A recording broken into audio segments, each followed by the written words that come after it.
आइए मेहरबानों, आप सभी के सामने पेश है KR म्यूजिक चैनल की तरफ से किस्सा सती पद्मिनी व भूरा बादल, जिसको गाकर पेश कर रहे हैं आपकी लाडली कलाकार राधा चौधरी बल्लभगढ़ से, आदरणीय ज्ञानेंद्र सरधाना जी पहलादपुर तिगाम से, जिसको रिकॉर्ड कर रहे हैं आदरणीय दीपक नागर जी देसी धुन रिकॉर्ड के माध्यम से, जिसको लिखा है आदरणीय हरे राम बैसला जी ने। संगीत पर हमारा साथ दे रहे हैं हारमोनियम पर भाई मुकेश जी, ढोलक पर देविंदर साहबाज जी, नक्कारे पर भाई कल्लू जी और बैंजो पर भाई गुलशन जी, और पैड पर हमारा साथ दे रहे हैं भाई देविंदर रावत जी।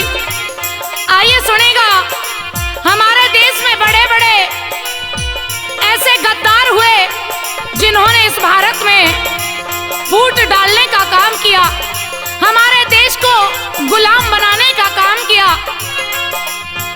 भूरा बादल और सती पद्मिनी का किस्सा आप सभी के सामने पेश करते हैं, जिसमें गद्दारी के कारण भूरा बादल और राणा भीम सिंह को पराजित होना पड़ा और सती पद्मिनी को 16,000 नारियों के साथ जोहर की ज्वाला में कूदकर अपनी जान गंवानी पड़ी।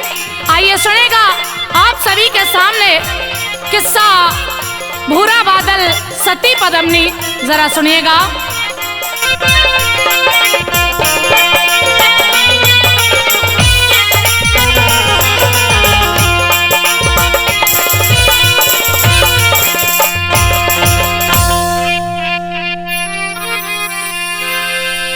जो भारत में गद्दारी और फूट का काम नहीं होता तो देश गुलाम नहीं होता। जो भारत में गद्दारी और फूट का काम नहीं होता तो देश गुलाम नहीं होता। जो भारत में गद्दारी और फूट का काम नहीं होता तो देश गुलाम नहीं होता।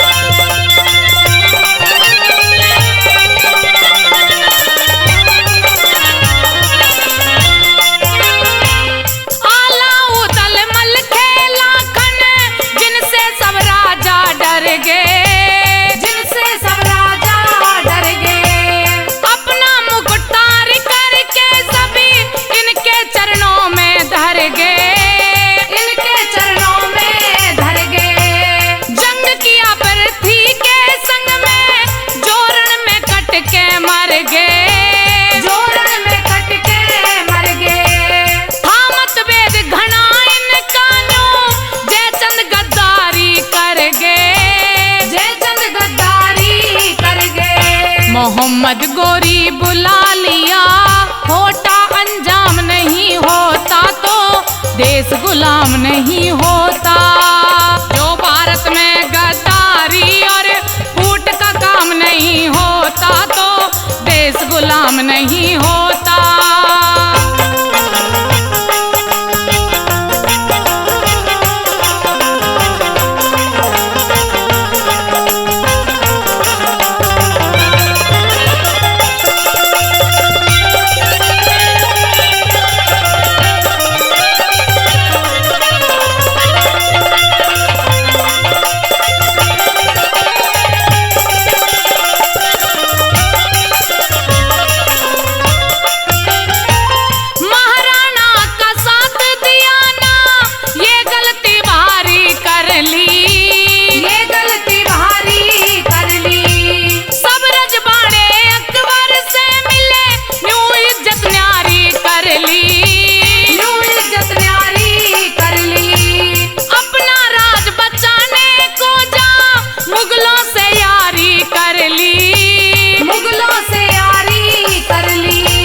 गुलाम नहीं होता।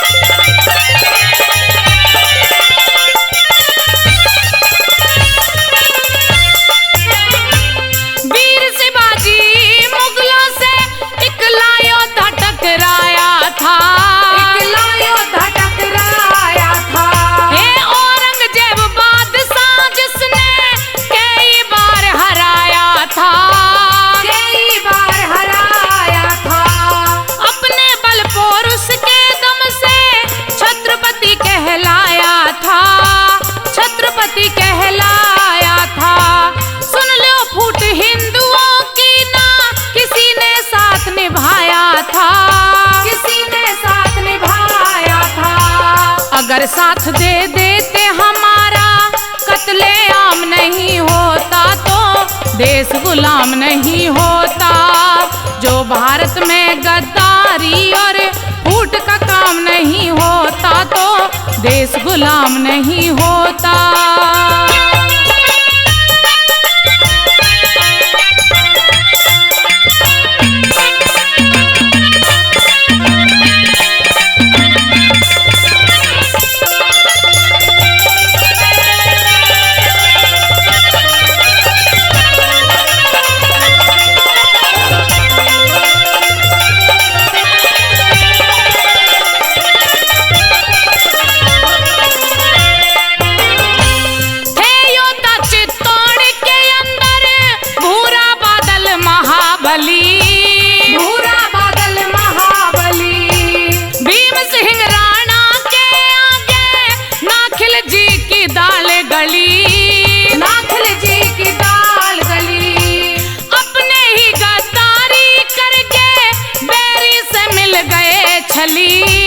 बेरी से मिल गए छली। सती पद्मिनी के संग में नारी 16,000 जली, नारी 16,000 जली। फिर राधा हरे राम बैसले ये परिणाम नहीं होता तो देश गुलाम नहीं होता। जो भारत में गद्दारी और फूट का काम नहीं होता तो देश गुलाम नहीं होता। जो भारत में गद्दारी और फूट का काम नहीं होता तो देश गुलाम नहीं होता।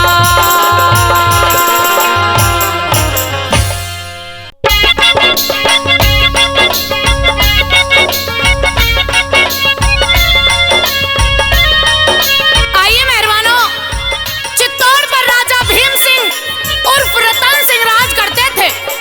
उनकी रानी पद्मिनी अति सुंदर थी, जिसे पद्मावती भी कहते थे।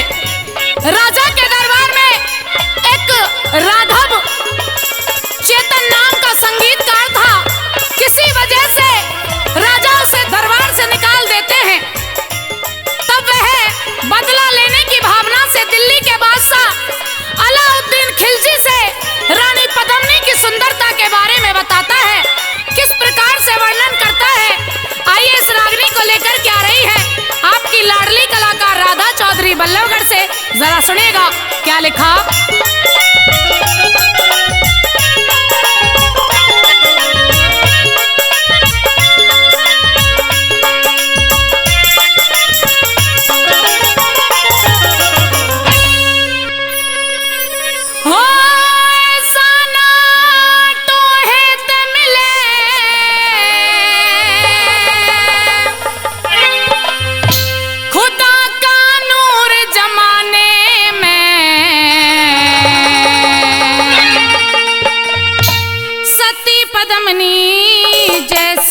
कोई हूर जमाने में, सती पद्मिनी जैसी ना कोई हूर जमाने में। ऐसा ना तो है तमिले रे, ऐसा ना तो है तमिले नूर जमाने में। सती पद्मिनी जैसी ना कोई हूर जमाने में, सती पद्मिनी जैसी ना कोई हूर जमाने में।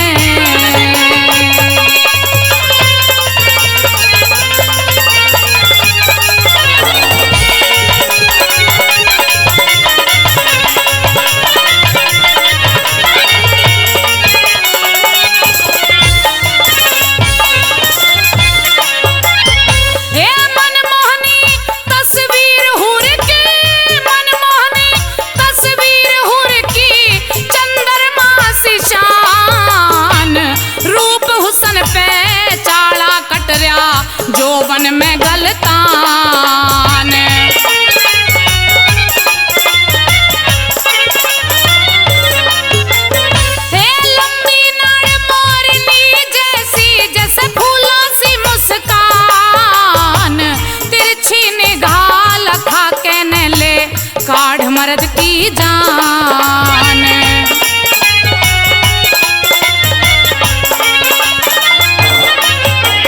मैं हुआ देख हैरान रूप, मैं हुआ देख हैरान रूप भरपूर जमाने में, सती पद्मिनी जैसी ना कोई पूर जमाने में, सती पद्मिनी जैसी ना कोई पूर जमाने में।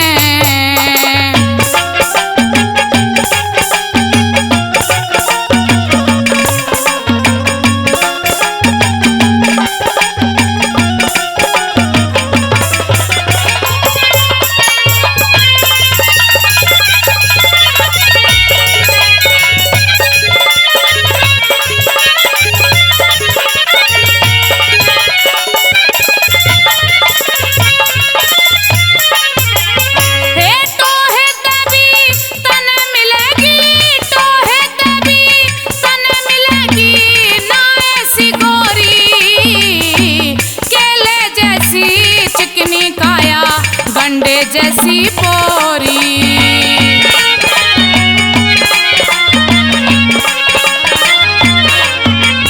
हे मिर्गा जैसे नैन हुर के अमृत भरी कटोरी, देखनिया का जी ललचावे चीनी के सी बोरी।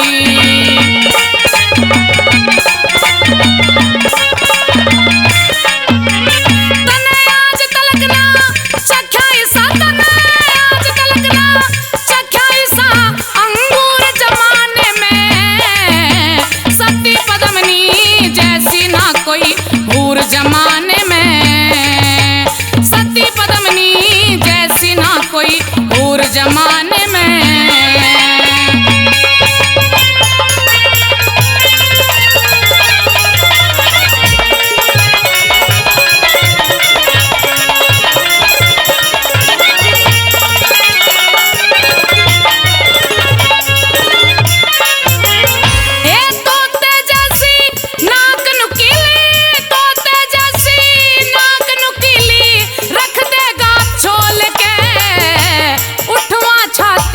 पिस्टल सी करे घायल फेर खोल के,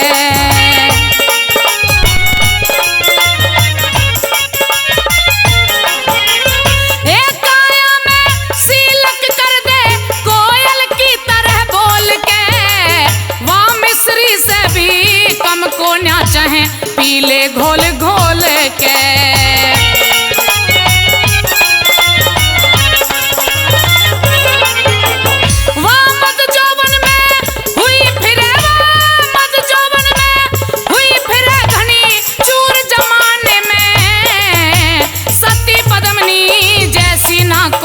हूर जमाने में सती पद्मिनी जैसी ना कोई हूर जमाने में।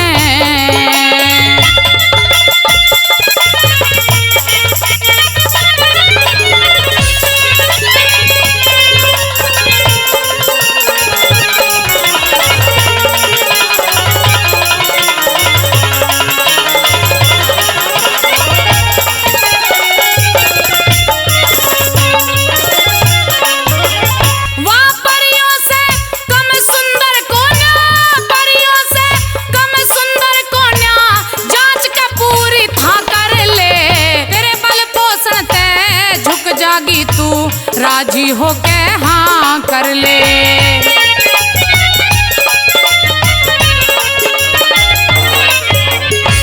राजी ते या नाराजी ते उसकी गैल का कर ले, ओ बना पद्मिनी नैनो कर तू पूरी अपनी चाह कर ले।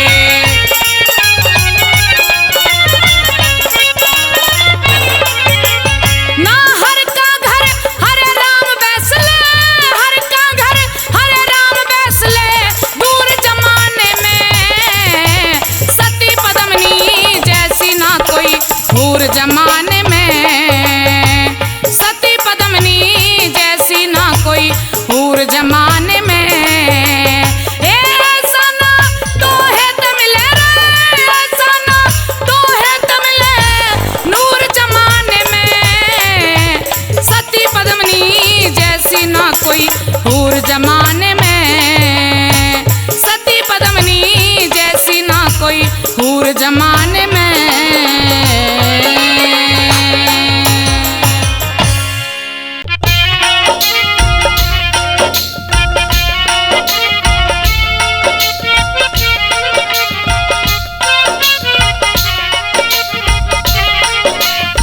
हाँ तो मेहरबानो, जब अलाउद्दीन खिलजी के कहने के अनुसार राणा भीम सिंह, क्योंकि दोनों की दोस्ती है, अब तो अपनी रानी पद्मिनी के पास में पहुंच जाता है और पद्मावत से कहने लगा कि मेरा यार है, उसे तुम्हें अपना चेहरा दिखाना होगा। तो किस तरह से पद्मिनी मना करने लगी और क्या भीम सिंह कह रहे हैं, दोनों के सवाल जवाब इस रागनी के द्वारा। आइए इस रागनी को लेकर के ज्ञानेंद्र सरधाना प्रहलादपुर वे मैडम राधा चौधरी बल्लमगढ़।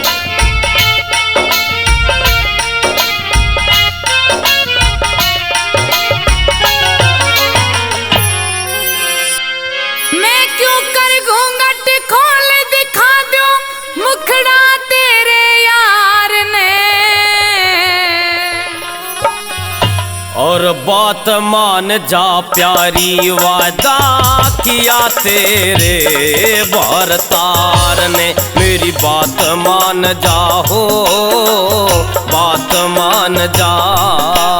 मैं क्यों कर घूंघट खोल दिखा दूं मुखड़ा तेरे यार ने, बात मान जा प्यारी वादा किया तेरे भरतार ने, मेरी बात मान जा ओ, बात मान जा।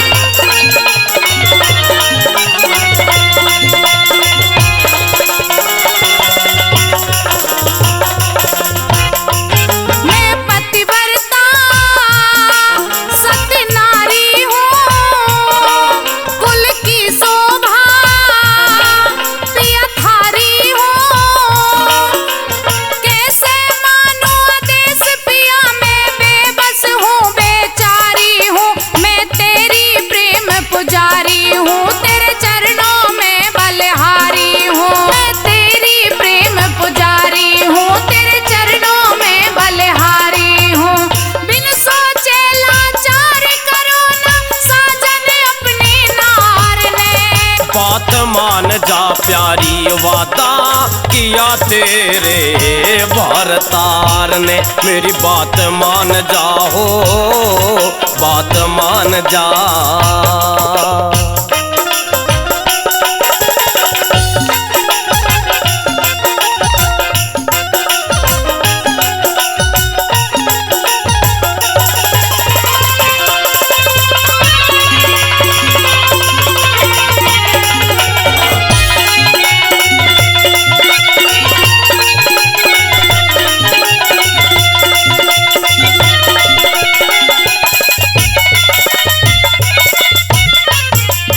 पगड़ी पलटा मेरा यार है वो, दिल का सच्चा दिलदार है वो, तेरी शान देखना चाहता है, गंगा की निर्मल धार है वो, कुछ आदत से लाचार है वो, बरकती नहीं मक्कार है वो, आदत से लाचार है वो, बरकती नहीं मक्कार है वो। यूं कहता दर्शन करवा भाभी के खिदमतगार ने, बात मान जा प्यारी वादा किया तेरे भरतार ने, मेरी बात मान जा हो, बात मान जा।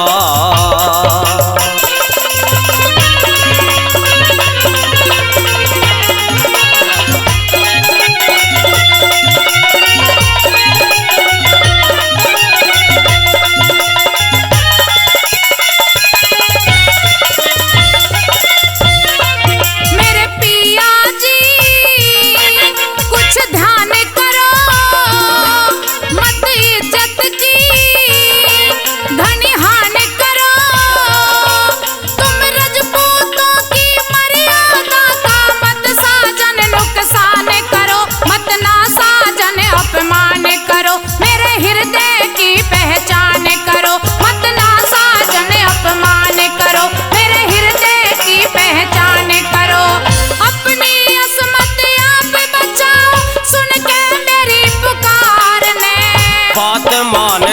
प्यारी वादा किया तेरे भरतार ने। मेरी बात मान जा हो, बात मान जा।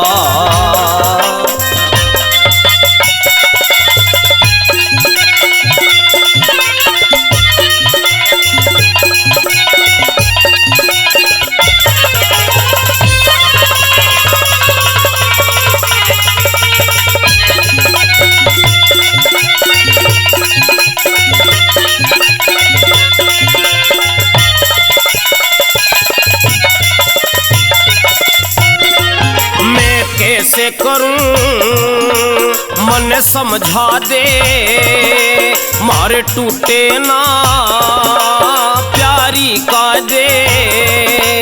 मारी बात सहज में हल हो जा, कोई ऐसा रास्ता बतला दे। हरे राम बैसले समझा दे, कह ज्ञानिंदर राधा गा दे। हरे राम बैसले समझा दे, कह ज्ञानिंदर राधा गा दे। खाली हाथ चला जाएगा जीव छोड़ संसार ने।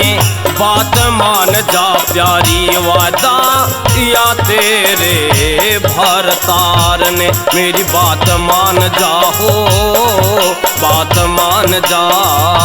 मैं क्यों कर घूंघटा खोल दिखा दूं मुखड़ा तेरे यार ने। बात मान जा प्यारी वादा किया तेरे भरतार ने। मेरी बात मान जा हो, बात मान जा। मेरी बात मान जा है, मेरी बात मान जा।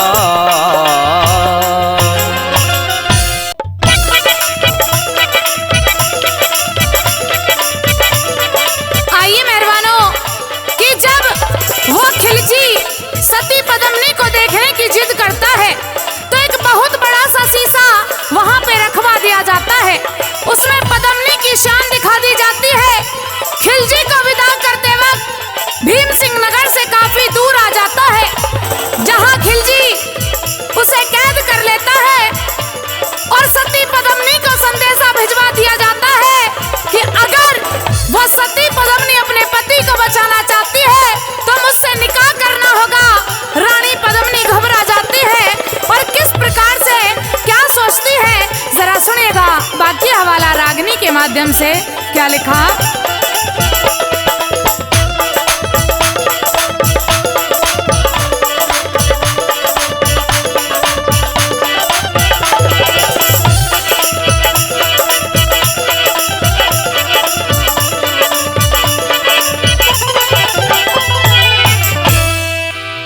हाय घबराऊं,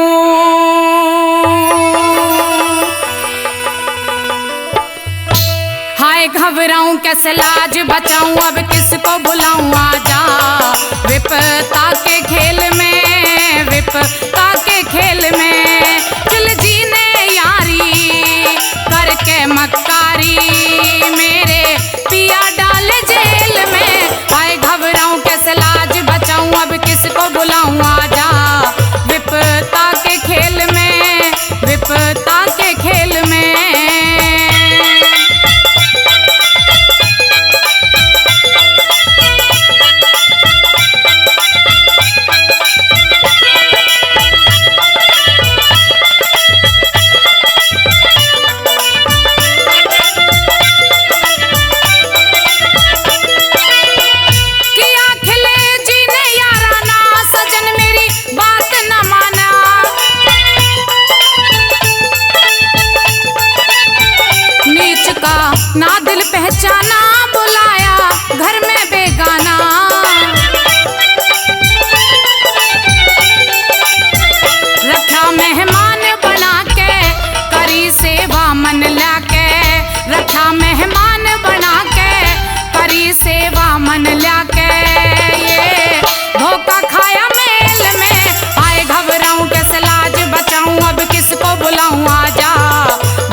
मिलन में। फसाया साजन मेरा नीच कर गया अलझेड़ा, फसाया साजन मेरा नीच कर गया अलझेड़ा। रही कष्ट भारी झेल में, हाय घबराऊं कैसे लाज बचाऊं, अब किसको बुलाऊं आजा विपता के खेल में, विपता के खेल में।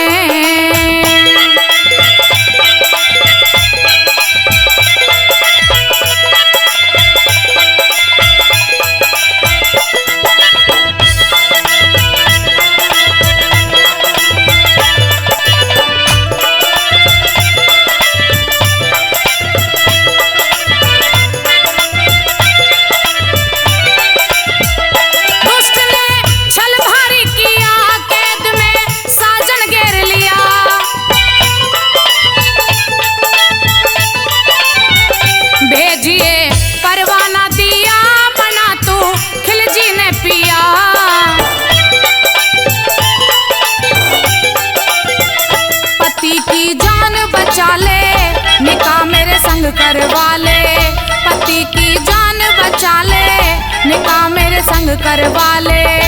तेरे देर दूं न खेल में, हाय घबराऊं कैसे लाज बचाऊं, अब किसको बुलाऊं आजा विपता के खेल में, विपता के खेल में।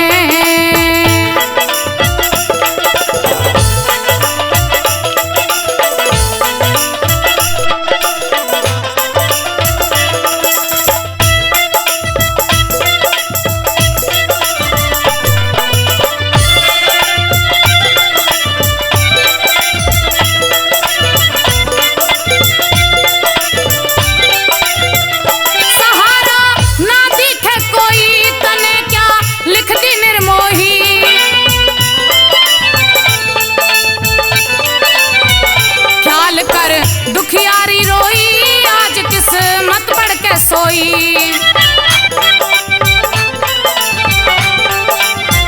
लिखे हरे राम बैसला टूट गया राधा हौसला, लिखे हरे राम बैसला टूट गया राधा हौसला। हर करिया होगी फेल में, हाय घबराऊं कैसे लाज बचाऊं, अब किसको बुलाऊं आजा विपता के खेल में, विपता के खेल में।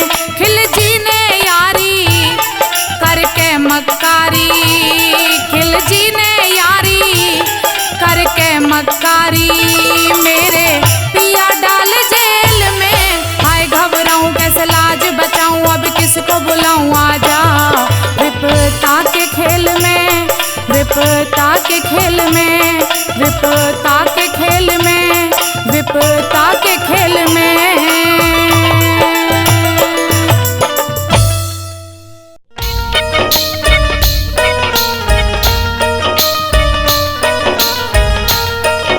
हाँ तो मेहरबानों, जब इस तरह से अलाउद्दीन खिलजी राणा भीम सिंह को कैद कर लेता है और परवाना भेज देता है कि जब तक रानी पद्मावत का डोला नहीं लाया जाएगा, जब तक भीम सिंह की कैद को नहीं छोड़ा जाएगा।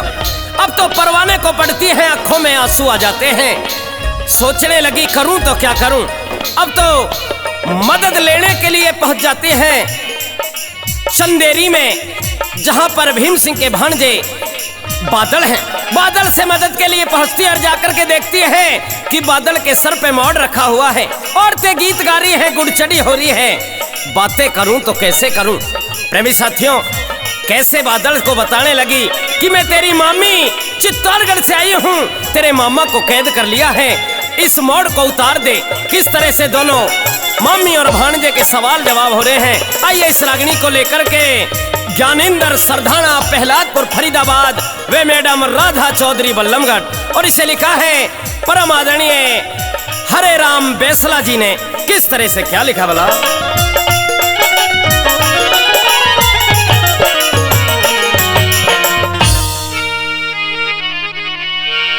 ओ तने चढ़ा ब्याह का चाव भांजे,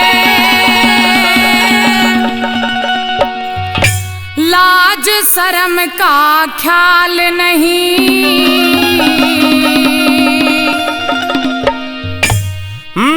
सर पे मोड़ बंधा मेरी मम्मी, करूं ब्याह की टाल नहीं। मेरे सर पे मोड़ बंधा मेरी मम्मी, करूं ब्याह की टाल नहीं। तन चढ़ा ब्याह का चा भांजे, लाज शर्म का ख्याल नहीं। मेरे सर पे मोड़ बंधा मेरी मम्मी, करूं ब्याह की टाल नहीं। मेरे सर पे मोड़ बंधा मेरी मम्मी, करूं ब्याह की टाल नहीं।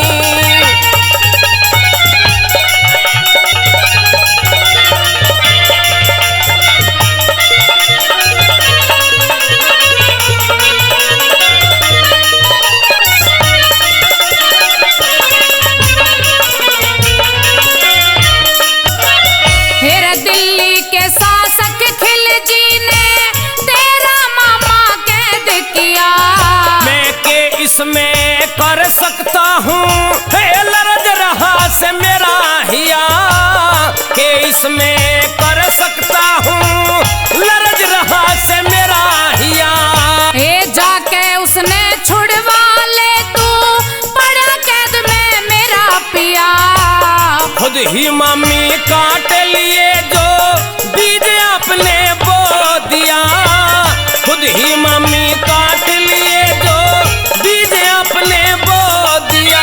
फिर तेरा मामा पड़ा जेल में, तेरा मामा पड़ा जेल में, तुझको जरा मलाल नहीं। मेरी भी मजबूरी भारी, एम मुझे फिलहाल नहीं।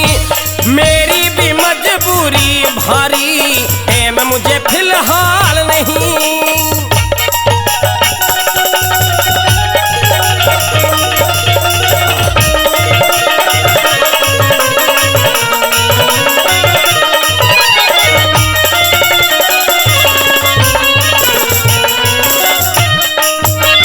मैं मुसलमान के घर जाऊं घना, आजा फर्क बात के माँ। मैं दूल्हा बन के चार खजा मेरे, हल्दी चढ़ी गात के माँ। दूल्हा बन के चार खजा मेरे, हल्दी चढ़ी गात के माँ। तेरी मामी बुरका ओढ़ेगी अब कुछ ही घड़ी साथ के माँ। क्यों करते गे संभालूंगा मेरे, मेहंदी रची हाथ के माँ। क्यों करते गे संभालूंगा मेरे, मेहंदी रची हाथ के माँ। हे मेरी ये दुर्दशा देखी, मेरी ये दुर्दशा देखी, तेरी छाती होती घाल नहीं। यहाँ ब्याह के बाजे बाज रे, वह जनवा से चौपाल नहीं। यहाँ ब्याह के बाजे बाज रे, वह जनवा से चौपाल नहीं।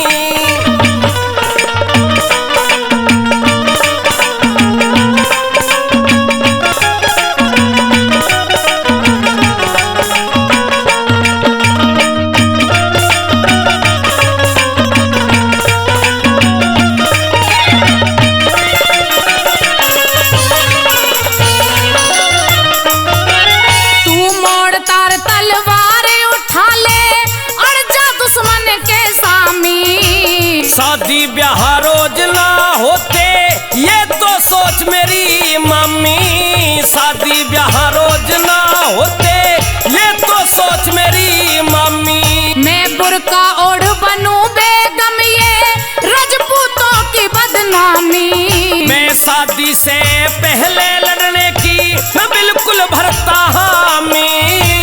शादी से पहले लड़ने की मैं बिल्कुल भरता हामी। तू चूड़ी पहन बैठ घर में, तू चूड़ी पहन बैठ घर में, तेरी रण में गलती दाल नहीं। ब्याह छोड़ के जंग लड़ूं कहीं, ऐसी पढ़ी मिसाल नहीं। ब्याह छोड़ के जंग लड़ूं कहीं, ऐसी पढ़ी मिसाल नहीं।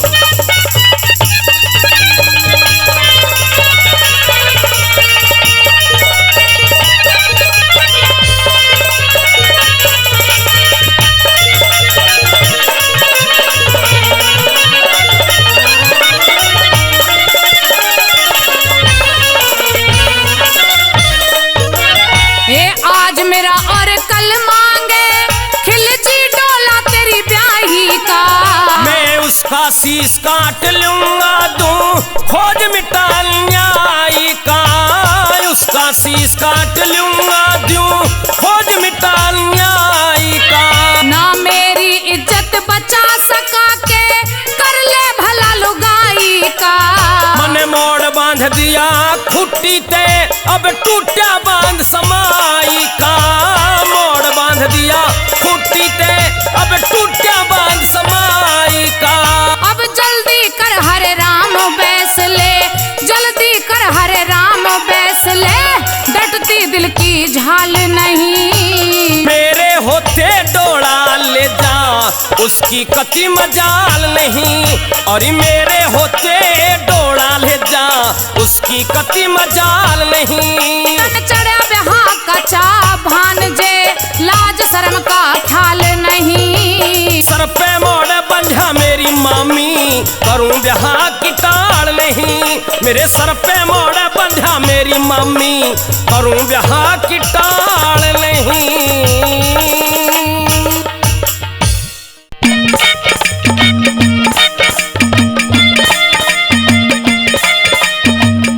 तो आइए मेहरबानों, बादल अपनी शादी को छोड़कर चित्तौड़ आकर 700 पालकी, जिनमें एक हथियार सहित सिपाही व 4 कहार, कुल 3500 योद्धा दिल्ली पहुंचकर खिलजी से कहते हैं कि पद्मिनी के साथ अन्य 700 और राजपूतों की नारी है। आप भीम सिंह को डोले में भेज दो। उसकी छाती पर पद्मिनी अपनी चूड़ी फोड़कर आपसे निकाह कर लेगी। ऐसा ही होता है। डोले में लोहार जब भीम सिंह की हथकड़ी और बेड़ी काटता है तो आवाज आती है। पूछने पर सिपाही खिलजी को क्या जवाब देता है, जरा सुनेगा रागिनी के माध्यम से।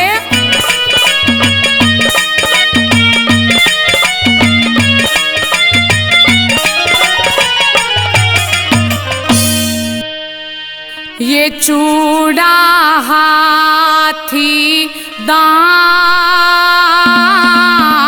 का जिसकी, आती है आवाज पद्मिनी फोड़ के तन सजन बनावेगी। हाँ रे ये चूड़ा हाथी दांत का जिसकी, आती है आवाज पद्मिनी फोड़ के तन सजन बनावेगी। हाँ रे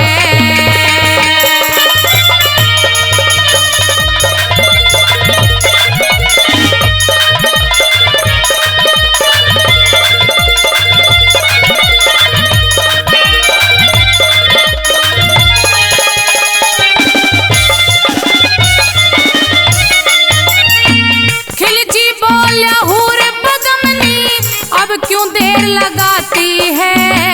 पल पल भारी हुई आज ना कुछ भी चीज सुहाती है। डोले के भीतर खट खट की आवाज क्यों आती है।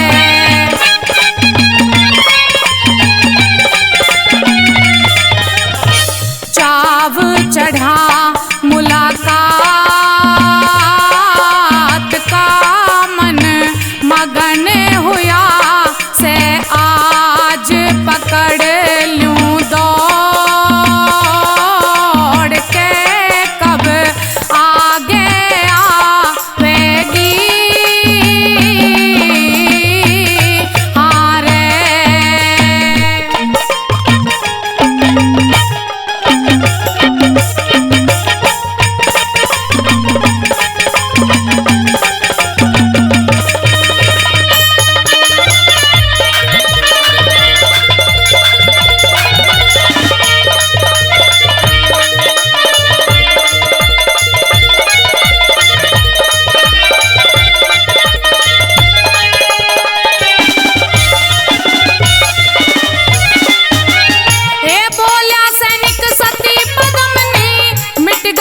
तेरी ख्याति पे रस्म आखिरी निभा रही वो अपने जीवन साथी पे अपने चूड़े ने फोड़ेगी भीम सिंह की छाती पे।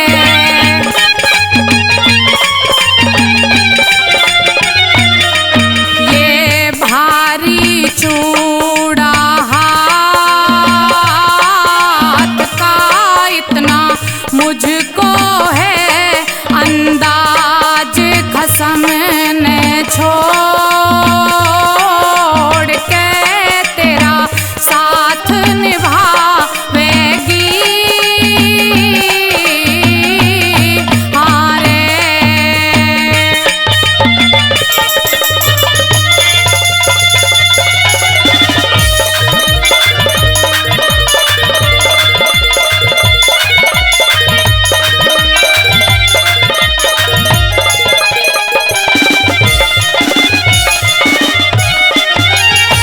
ये तो हम भी जान रहे तेरे घणी उचाटी लाग रही सहनशाह तेरे हृदय में आग प्रेम की जाग रही तुझसे मिलने की खातिर वो अपना छोड़ सुहाग रही।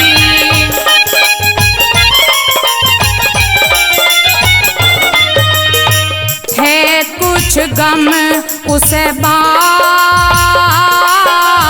का घनी से खीसरा में लिहाज वरिश्ता तोड़ के दिल ने समझावेगी।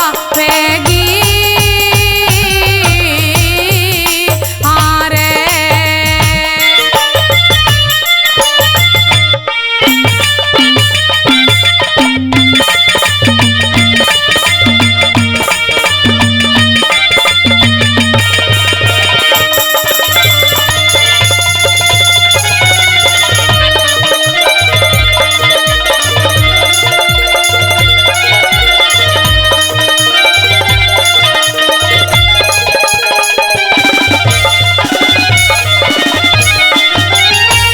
पापी खिलजी सोच रहा था आगी मेरी मौज बहार भीम सिंह की कटी हथकड़ी डोली में था एक लुहार न्यू लिखता हरे राम बैसला मन में सुमर श्री करतार।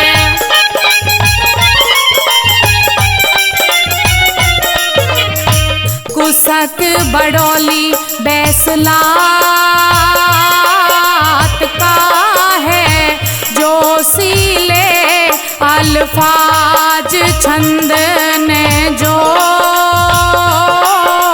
के फिर राधा गावेगी। हाँ रे। ये चूड़ा हाथी दांत का जिसकी आती है आवाज पद्मिनी फोड़ के तने सजन बनावेगी। हाँ रे।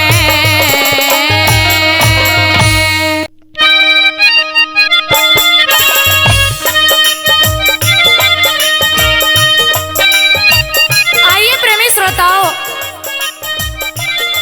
जब भीम सिंह के आजाद होते ही दोनों ओर से लड़ाई होने लगती है किस प्रकार से रणभूमि के मैदान में लड़ाई छिड़ जाती है। आइए क्या लिखा रागनी के माध्यम से इस रागनी को लेकर के आ रही है आपकी लाडली कलाकार राधा चौधरी। जरा सुनिएगा कैसे रणभूमि के मैदान में लड़ाई होती है। सुनिए।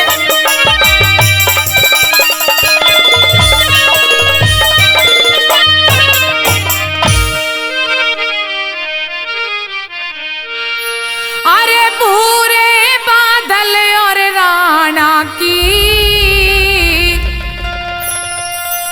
चमक उठी तलवार रे फिर रणभूमि में मच गई हाहाकार रे फिर रणभूमि में मच गई हाहाकार।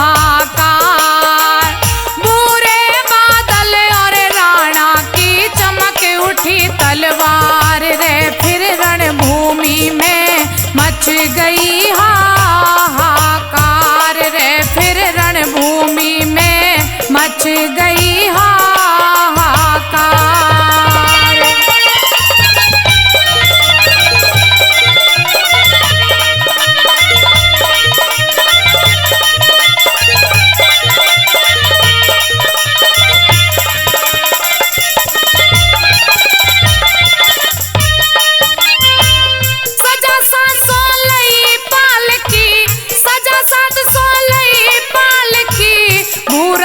बादल आया था, 3,500 लड़ा के भेष बदल कर लाया था।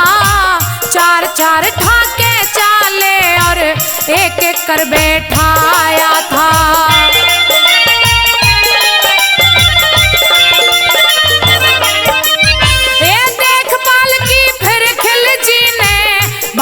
खुशी मनाई है, सोचन लाग्या सती पद्मिनी, साथ में दासी लाई है। काम वासना जाग उठी, सोची होगी मन चाही है।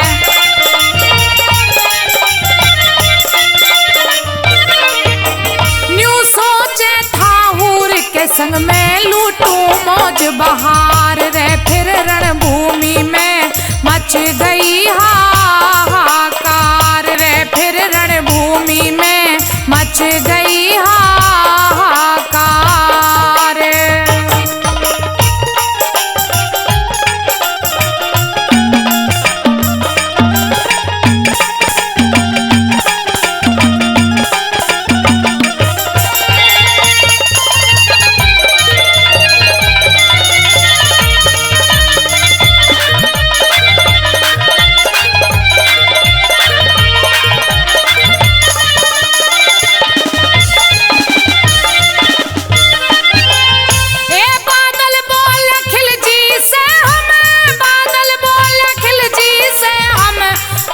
रस्म निभाएंगे, राणा की छाती पे पद्मिनी की चूड़ी फुड़वाएंगे।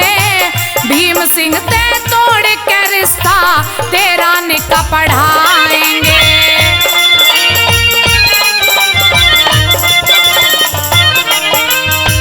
इतनी सुन खिलजी ने फौरन भीम सिंह बुलवाया था, बेशक अपनी रस्म निभाओ डोले में पहुंचाया था। बादल की होशियारी देखी फिर राणा मुस्काया था।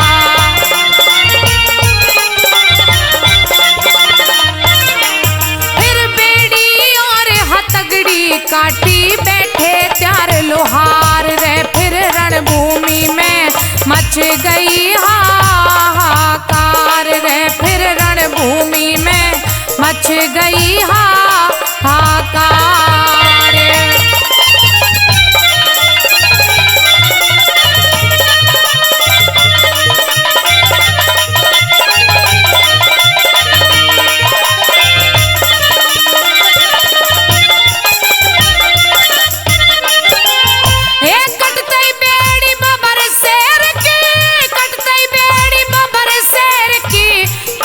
राणा छूट पड़े ले नंगी तलवार हाथ में, बैरी दिल पे टूट पड़े।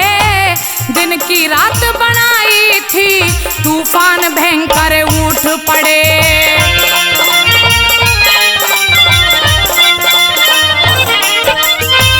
दूजी तरफ वीर बादल ने जानों को आदेश दिया, बिजली बनके टूट पड़े थे दुश्मन का गया कांप हिया।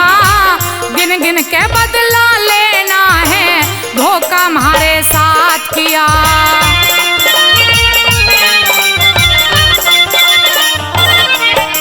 दल पूला सा बिछा दिया था वही खून की धार रे, फिर रणभूमि में मच गई हाहाकार रे, फिर रणभूमि में मच गई हाहाकार।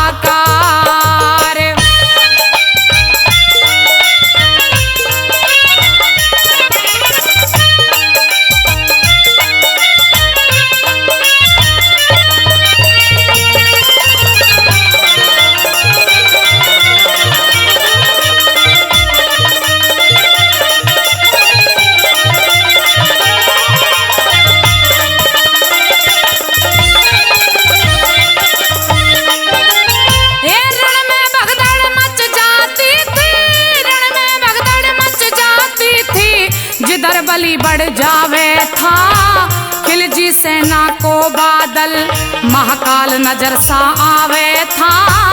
अल्लाह तौबा मची जंग में बैरी दल घबरावे था।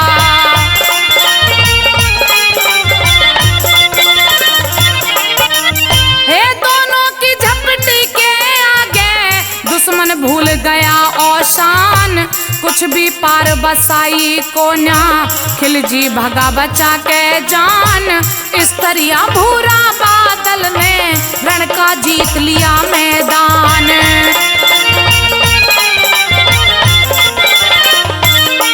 उस योद्धा का हरे राम बैस ले पाया को ना पार रे, फिर रणभूमि में मच गई हाहाकार रे, फिर रणभूमि में मच गई हाहाकार। भूरे बादल और राणा की चमक उठी तलवार रे, फिर रणभूमि में मच गई हाहाकार रे, फिर रणभूमि में मच गई हाहाकार।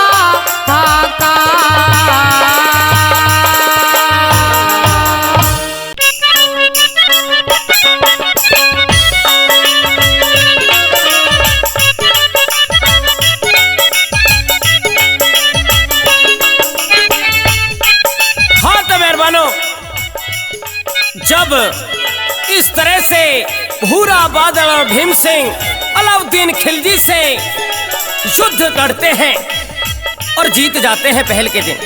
अब तो रात का समय है, अपने तंबुओं में विश्राम कर ले हैं। बादल अंदर तंबू में सोया हुआ है। उधर वो अलाउद्दीन खिलजी योजना बनाता है और एक गद्दार को भेजता है। वो ब्राह्मण के भेष में आता है और आकर के भीम सिंह से पानी मांगता है। प्रेमी साथियों, राणा भीम सिंह पानी लेने के लिए जाते हैं और जाने के बाद में वो गद्दार सोते हुए बादल को खंजर मार देता है। अब तो जब भीम सिंह आता है, देखता है घायल अवस्था में बादल लेटा हुआ है, करहा रहा है। किस तरह से दोनों मामा और भांजे के सवाल जवाब हो रहे हैं। आइए, ये लिखा भला।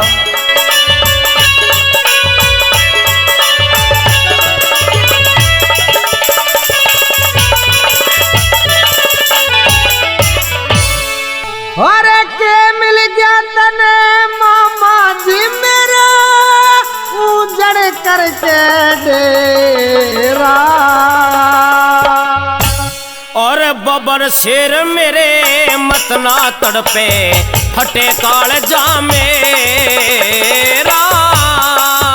बबर शेर मेरे मत ना तड़पे, फटे काल जा मेरा। और के मिल गया तने मामा जी मेरा, उजड़ करके डेरा। बबर शेर मेरे मत ना तड़पे, फटे काल जा मेरा। बबर शेर मेरे मत ना तड़पे, फटे काल जा मेरा।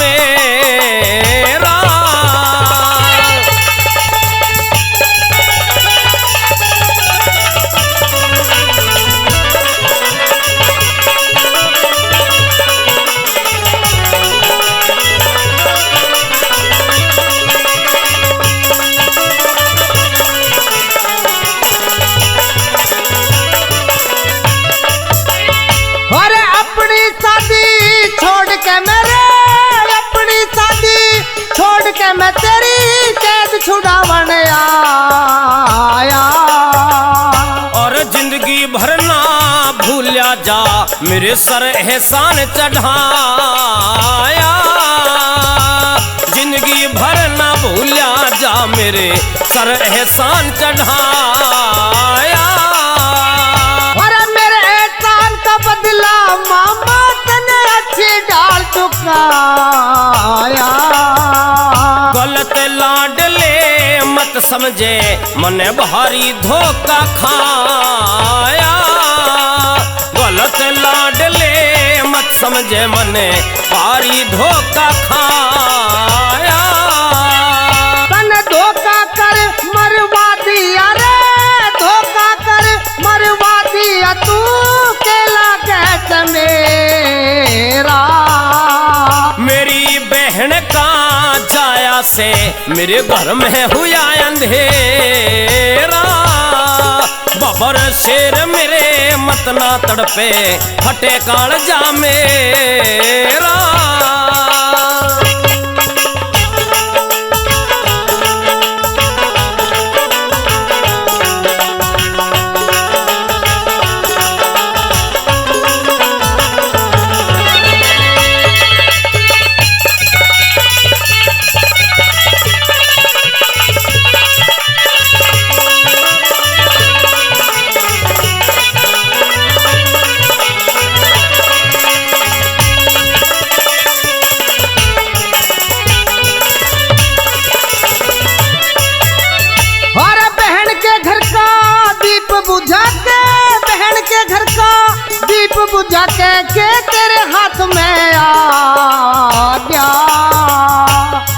छलिया के कहने से बिन सोचे धोखा खा गया।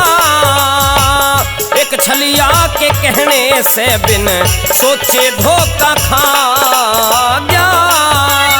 और कौन था छलिया नाम बता क्यों मेरे से बेछुपा गया। एक ब्राह्मण आ तंबू में और पानी मांगन लग गया। एक ब्राह्मण आ तंबू में पानी मांगन लग गया। और पानी लेने चला गया तू, पानी लेने चला गया मेरी रे ले जा जा लुटेरा। मेरी गेल में छल हो जागा मने नहीं था बेरा। बबर शेर मेरे मत ना तड़पे फटे कालजा मेरा।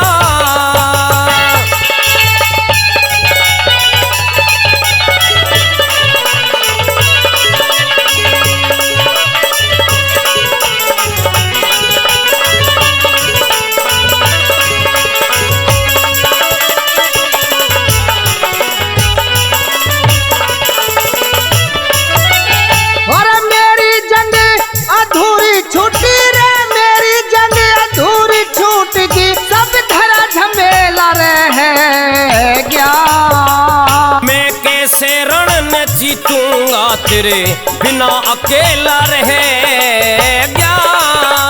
मैं कैसे रण न जीतूंगा तेरे बिना अकेला रह गया। अरे मेरा मोड़ गया खूंटी पे जीवन का खेला रह गया। मेरा सौ को सहमाती ना मेरे सर का से लारे है गया। मेरा सौ को सहमाती ना मेरे सिर का से लारे गया।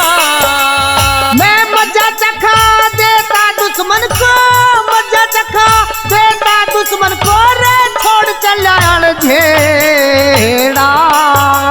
मेरे जीवन का सूरज छुप गया अब होगा नहीं सवेरा। बबर शेर मेरे मत ना तड़पे फटे कालजा मेरा।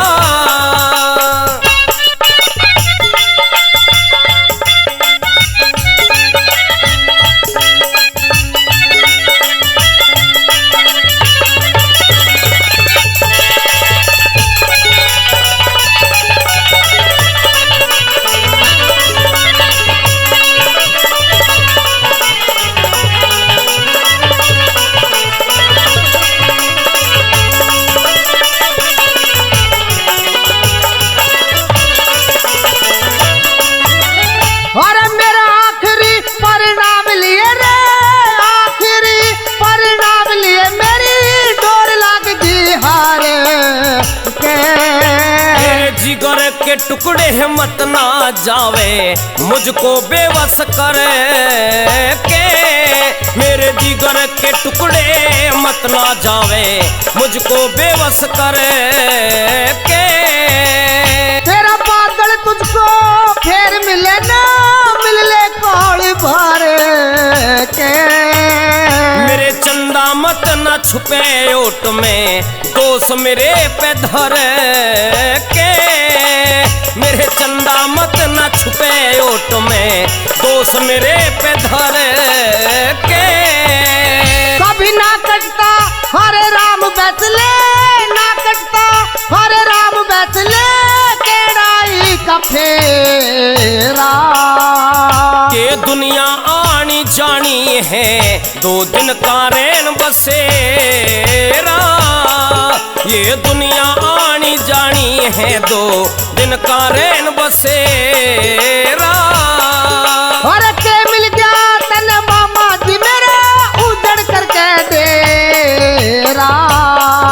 बबर शेर मेरे मत ना तड़पे फटे कालजा मेरा। बबर शेर मेरे मत ना तड़पे फटे कालजा मेरा।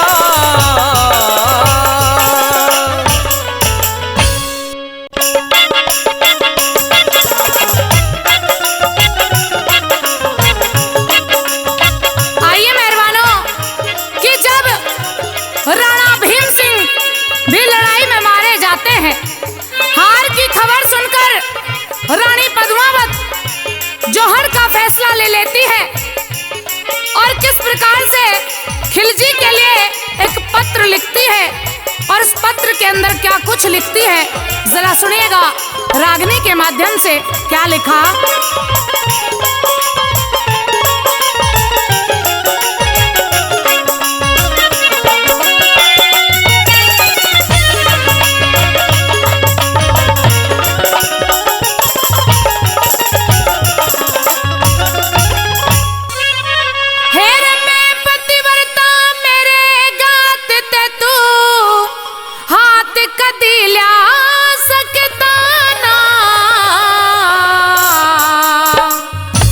अरे बबर शेर के भोजन ने तू चार कभी खा सकता ना। बबर शेर के भोजन ने तू चार कभी खा सकता ना। मैं पतिव्रता मेरे गात ते तू हाथ कभी ला सकता ना। बबर शेर के भोजन ने तू चार कभी खा सकता ना। बबर शेर के भोजन ने तू चार कभी खा सकता ना।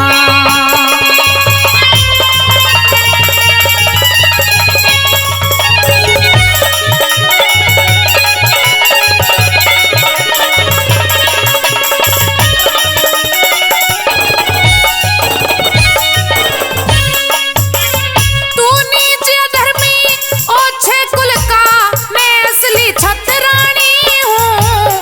तू गीदड़ है जंगल का मैं बबर शेर की रानी हूँ।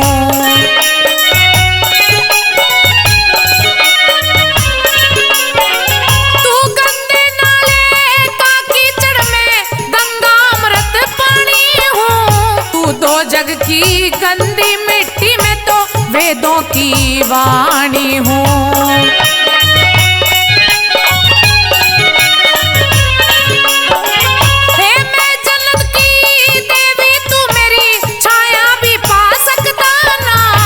बबर शेर के भोजन ने तू चार कभी खा सकता ना। बबर शेर के भोजन ने तू चार कभी खा सकता ना।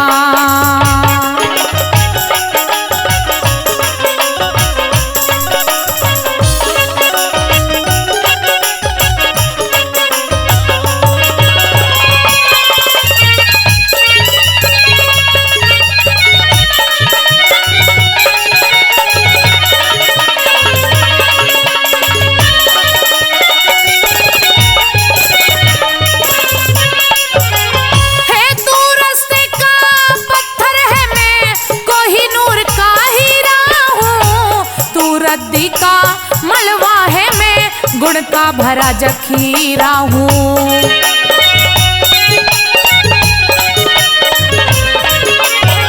तूने छल करके लिया जीत जंग में इस कारण गम में गिरा हूँ। तू ओछेपन का ओछा बुत में कृष्ण जी की मीरा हूँ।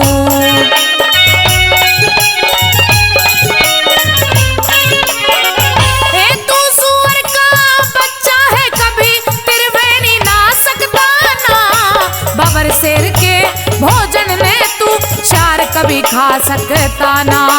बबर शेर के भोजन ने तू चार कभी खा सकता ना।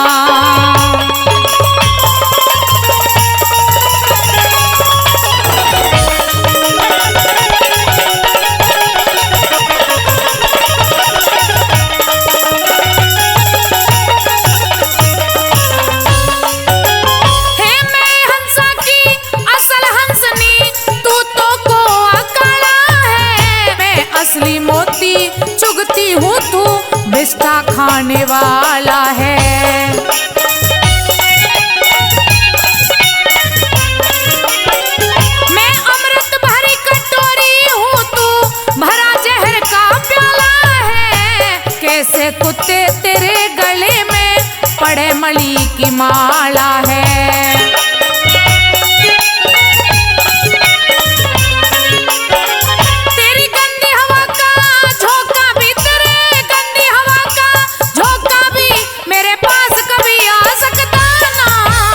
बबर शेर के भोजन ने तू चार कभी खा सकता ना। बबर शेर के भोजन ने तू चार कभी खा सकता ना।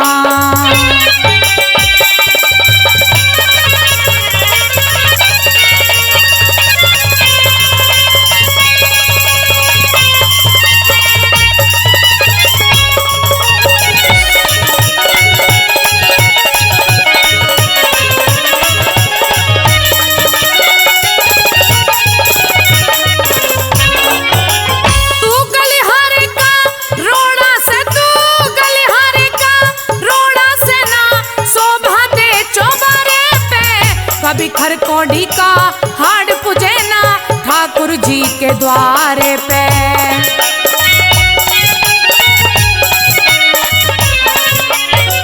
तूने छल करके विश्वास जमाया मेरे प्राणों प्यारे पे। तुम्हारी चिताओं की अग्नि थूकेगी तुझ हत्यारे पे।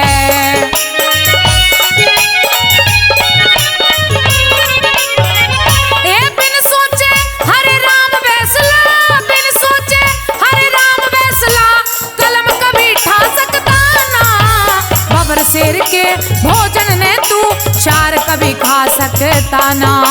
बबर शेर के भोजन ने तू चार कभी खा सकता ना। मैं पतिव्रता मेरे गात ते तू हाथ कभी ला सकता ना। बबर शेर के भोजन ने तू चार कभी खा सकता ना। बबर शेर के भोजन ने तू चार कभी खा सकता ना।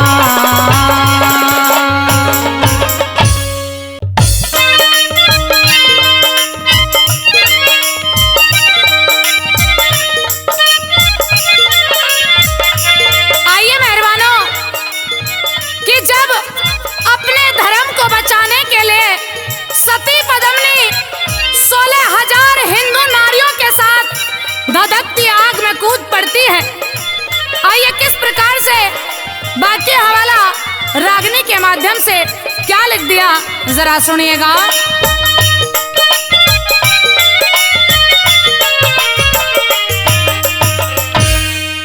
बुरा हाल सखी वो चाल सखी घना ख्याल सखी अब के करना चाहिए। ओ रे बुरा हाल सखी बू चाल सखी घना ख्याल सखी अब के करना चाहिए।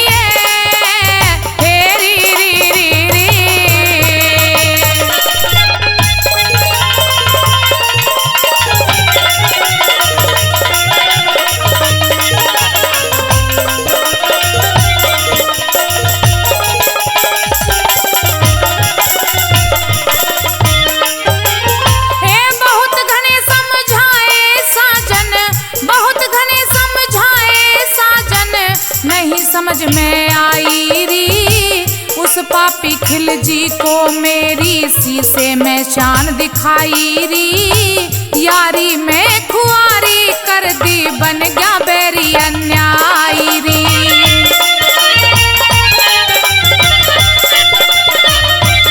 दुख दे डाल्या कर गया चाला हिरदा हाल्या कुछ तो डरना चाहिए।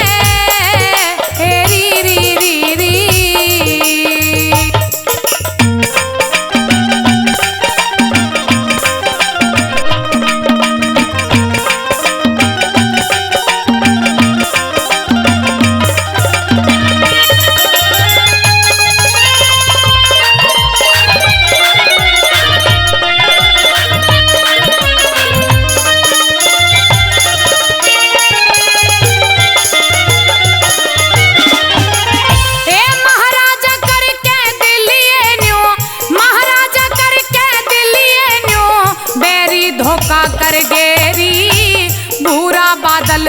साथ पिया के रणभूमि में मर गेरी। पास बैठ के दगा करी मारी चढ़ती बेल कतर गेरी।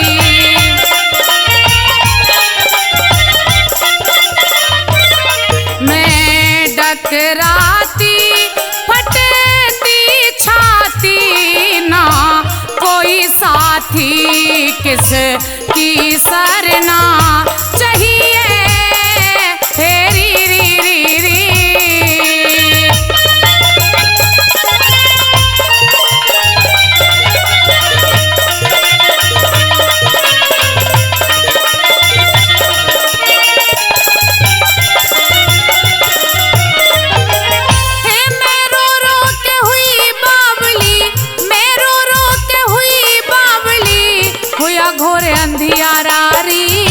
जवानीपन में विधवा होगी फूटा भाग हमारा री।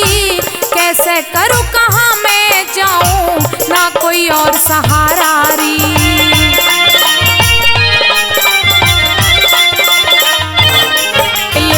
जी आवे ना दहलावे संग ले जावे अब तो मरना चाहिए तेरी री री री।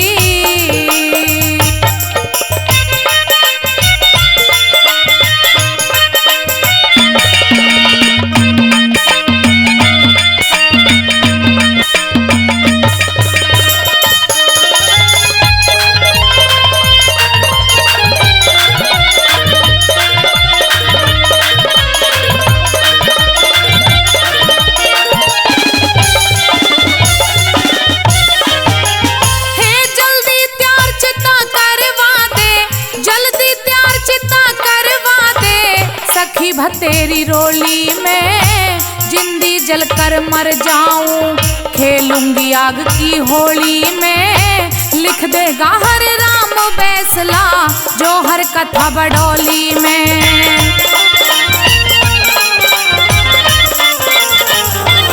है दुख ज्यादा कर ले वादा गई ये राधा छंद ईसा धरना चाहिए तेरी री री री। बुरा हाल सखी भूचाल सखी घना ख्याल सखी अब के करना चाहिए तेरी री री री।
जलती थी जौहर की ज्वाला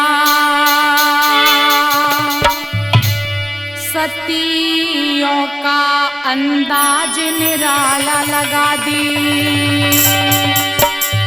बाजी जान की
की शान निगार